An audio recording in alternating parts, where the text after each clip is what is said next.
তোমরা অনেকেই যারা নতুন পদ্ম করা শুরু করেছো তারা হয়তো একটা জিনিস ভাবো যে নতুন পদ্ম করলে কি কি পদ্ম নেওয়া উচিত, কারণ সবাই চায় একটু হাই ব্লুমিং ক্যাপাসিটির আইটি।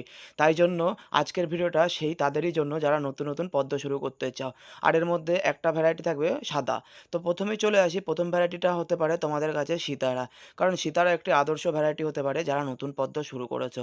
আমার কাছে মনে হয় এটি সত্যি একটা দারুণ ভ্যারাইটি, কারণ প্রচণ্ড পরিমাণে ব্লুমিং করে। আর আমি আগেও দেখিয়েছি কত পরিমাণে কুড়ি আসে একসাথে। আর তারপরে চলে আসো, যদি নাও সাদা ভ্যারাইটির মধ্যে তাহলে নিতে পারো হোয়াইট পিওনি। এটি আমার একটি প্রিয় ভ্যারাইটির মধ্যেও পড়ে। সত্যি দারুণ পরিমাণে গামলা ভরে কুড়ি চলে আসে। আর তোমাদের তো দেখাই সব সময় কতগুলো কুড়ি চলে আসে, আর ভিডিওতেও তোমরা দেখতে পাচ্ছ ঠিক এমন গামলা ভরা ভরাই কুড়ি পাবে। না কোনো ঘুম আছে না কিছু এর। আর তারপরে 3 নম্বরে চলে আসি, এই যে ঐশ্বরিয়া। এর কথা আর কি বলবো, পাতার মধ্যে কোথায় কোথায় যে লুকোচুরি খেলা শুরু করবে নিজেরাও ধরতে পারবে না। পুরো গামলা ভরে কুড়ি চলে আসে। আজ আসি, আবার দেখাবে পরে।